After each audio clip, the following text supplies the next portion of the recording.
So tell us how you guys track Santa. You have a background in flying as a helicopter pilot for the Canadian Force. So what have you done?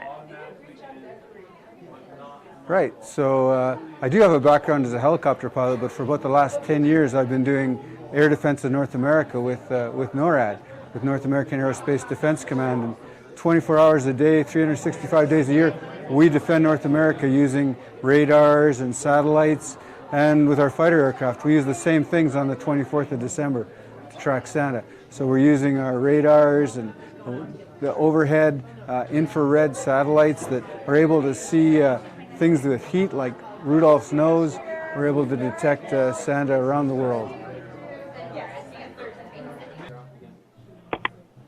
For the Canadian Air Force, tell us what you've done. Hey, good morning. So I am a helicopter pilot by background, but I've been spending the last 10 years defending North America with North American Aerospace Defense Command in one form or another, either in Winnipeg or Florida or now here in Colorado Springs.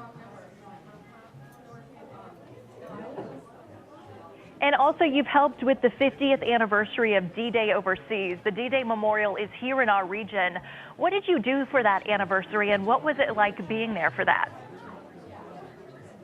Right, so we actually, the Canadians had some helicopters in Europe and England and in France to help with the celebrations, and I was running that detachment.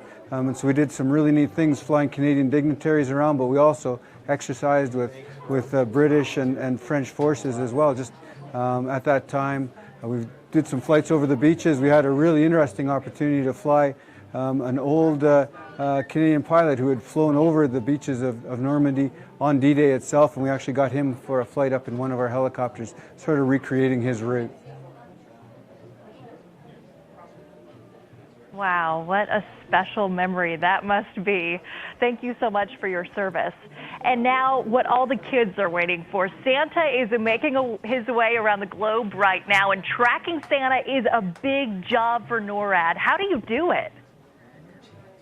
It is. Well, we have the same sort of technologies that we use to defend North America 24/7, 365 days a year. So our radars that are looking for traffic, air traffic that's coming towards North America, and our satellites that are tracking activity around the world, and then our fighter aircraft. And so we started early this morning. We saw Santa on our radars, and then we passed him over to our satellites, and we've been following Santa down through the South Pacific and Antarctica. Now he's apparently returned back up into Russia, and so we're tracking him there.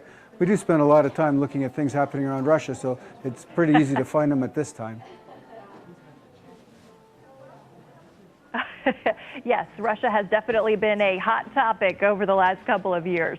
Well, last year you answered nearly 140,000 calls from families wanting to know where Santa was. What keeps the volunteers that answer these phones coming back every year to help these families? Yeah, it's a great question, and I just talked to a gentleman walking in, and it's his 15th year doing this, and it's a wonderful experience to answer those phones and answer the questions from the children and help them understand when Santa's going to get there, and remind them that they need to be in bed for Santa, to sleep for Santa to actually come in and visit.